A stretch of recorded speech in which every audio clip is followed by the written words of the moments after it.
couple of punches thrown in the first round. Absolutely. I think this guy just hit so hard that Ledwaba is totally on the defensive. Ledwaba came in as the potential star. Right now, it looks like Pacquiao may go out as the star.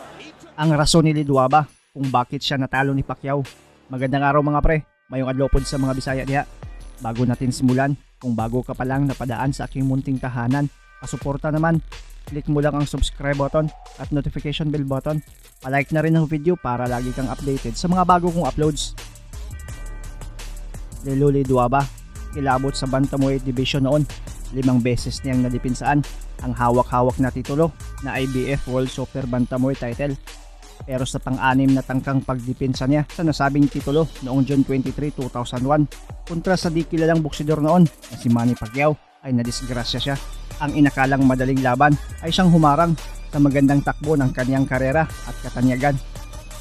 2 linggo bago ang laban ni Ledwaba kontra sa original na kalaban na si Enrique Sanchez ay nagka-injury itong si Sanchez at umatras sa laban.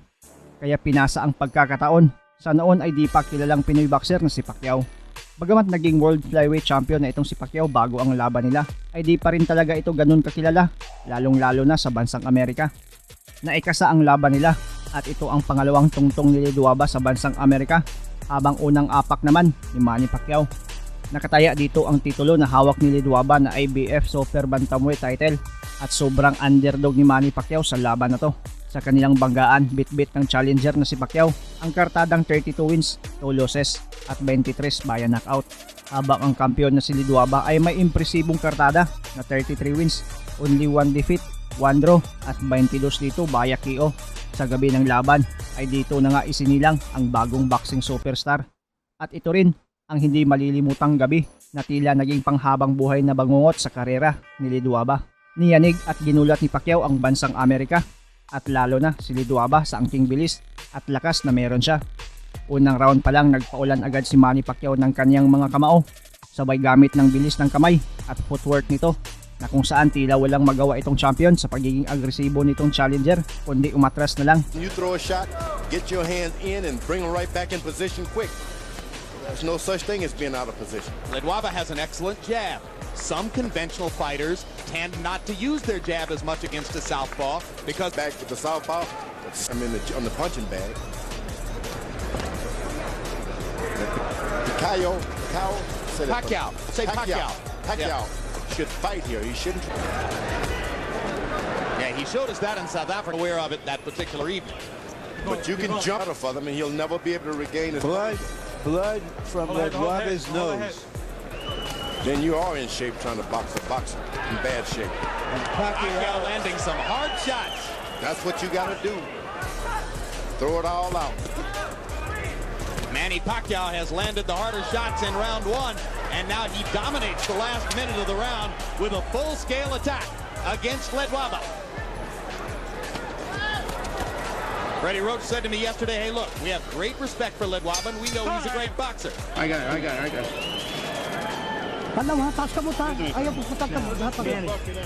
Second round, matapos ang ilang segundo, bagsak na itong kilabot daw na champion at makikitang wasak na ang ilong. South Africa, here he gets off to an uncertain start against Pacquiao's hard punches in round 1, and here comes the Filipino fighter again.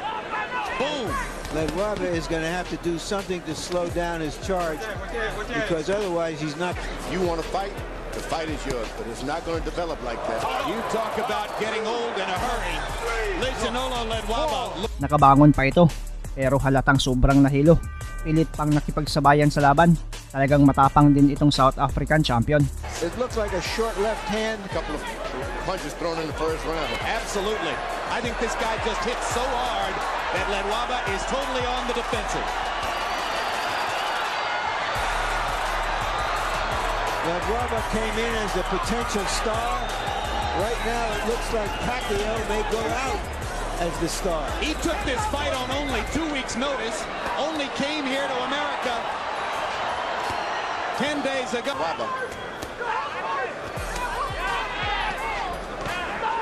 There you go, a body shot by Ledwaba. That may change things. You got He lands 2 straight lefts. He went to the body, and that's the most important shot tonight. Right to the body. Assault. Now Pacquiao comes back with a body shot of his own. And bangs Ledwaba again with a big left upstairs.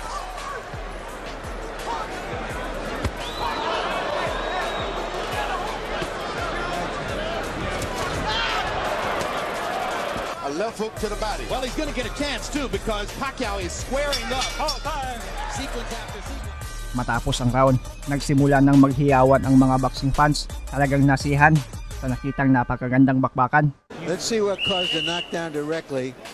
All right, seconds out. Oh yeah, that little left. A little straight left hand that was so short that you could hardly see it, but it's obvious. Third round, tila di pa nakabalik mula sa pagkahilo itong kampyon. Umaatras pa rin sa laban habang si Pacman ay patuloy sa pagiging agresibo at sa pagbato ng kaniyang mga kamao na parang mga maso. May never have been asked before. Norman Pabani pleading with him as he got up out of his corner between rounds. Throw the left hook, land the left hook. Pacquiao to the body with an explosive shot. And another. And a big right hand upstairs. And now he's got Ledwaba back on the defensive and bleeding badly. He's got to stay on it. He cannot give him a break. Ledwaba's gloves are smothered in blood, his own blood, and some of it is now appearing all over Pacquiao. As the nose is pouring blood. You got to understand, you lose a lot of blood like that. You've been a fighter of your life. You need that strength. You don't have it as reserves. Give you oxygen. I don't know what a doctor would say about that. I think he'd say exactly what you're saying. I think you're entirely on target, George. You need every ounce of fluid you can get in an experience like this.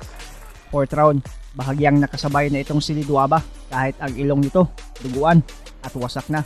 Pero nakuha pa rin ni Pacquiao ang fourth round dahil sa mas malakas nitong patama sa ulo at bodega. 10-8 round, an extra point for the knockout. That was incredible. It appeared as though Joe Court done the thing. Cassius Green is probably using adrenaline chloride 1 to 1,000 in the nose. That straight right hand of his shouldn't bend over at all. You just got to stand in position.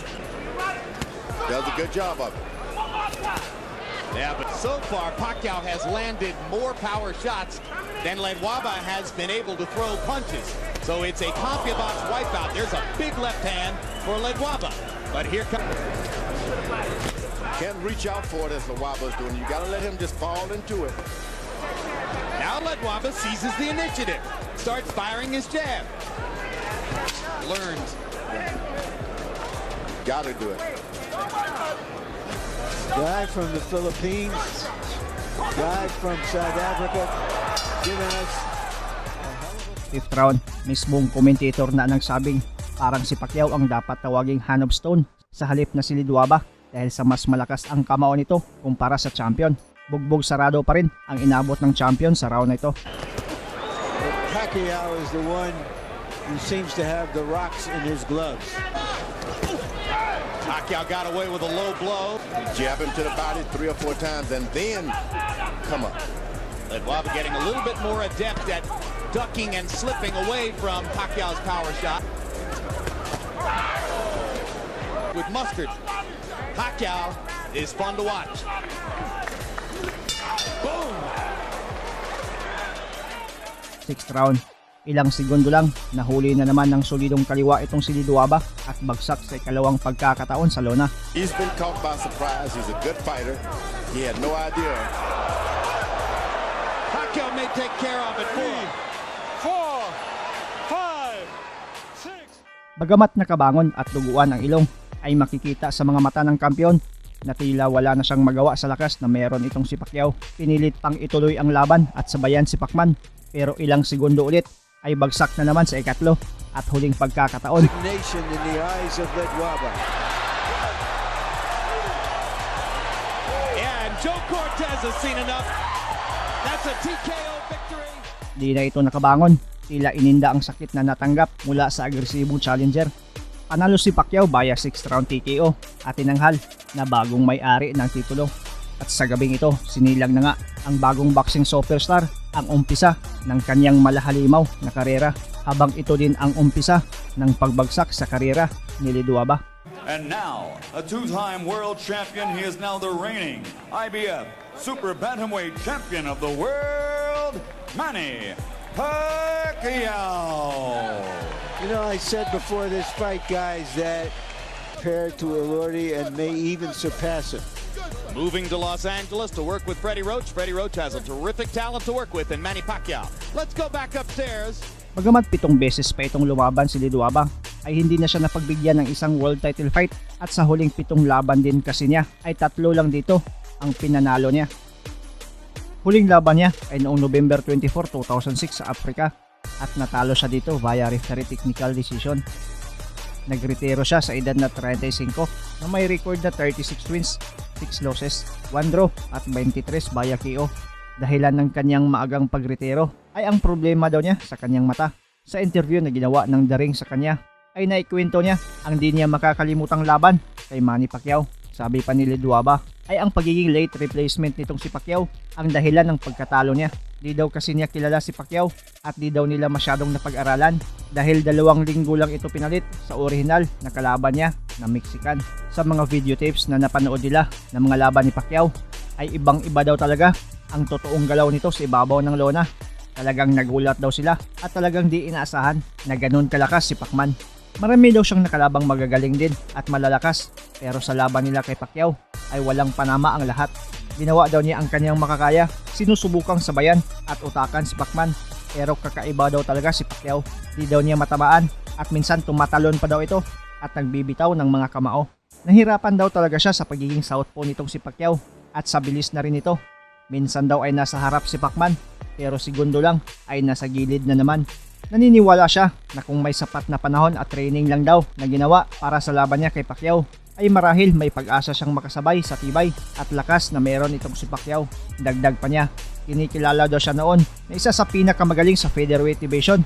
Kaya ang pagkapanalo daw ni Pacquiao ay malaking oportunidad daw para sa Pinoy na makilala at masasabi daw niya na siya ang nagpakilala kay Pacquiao sa bansang Amerika. Magaling at well-rounded daw na boxer itong si Liduaba pero ang pagkatalo daw niya kay Pacquiao ay tila ang dahilan ng pagkawala ng kaniyang motibasyon sa larong boxing. Ito ay ayon sa kaniyang veteranong promoter na si Berman. Sa ngayon ay masaya na si Liduaba kasama ang asawa at 2 anak na ninirahan sa Africa at busy na din sa pagiging boxing trainer, manager at co-owner ng TLB Promotion sa Africa. Anong masasabi mo sa video ito? Ang inyong komento, reaction at suggestion ay welcome na welcome sa baba. Maraming salamat sa panonood at suporta mga pre. As always, amping permi.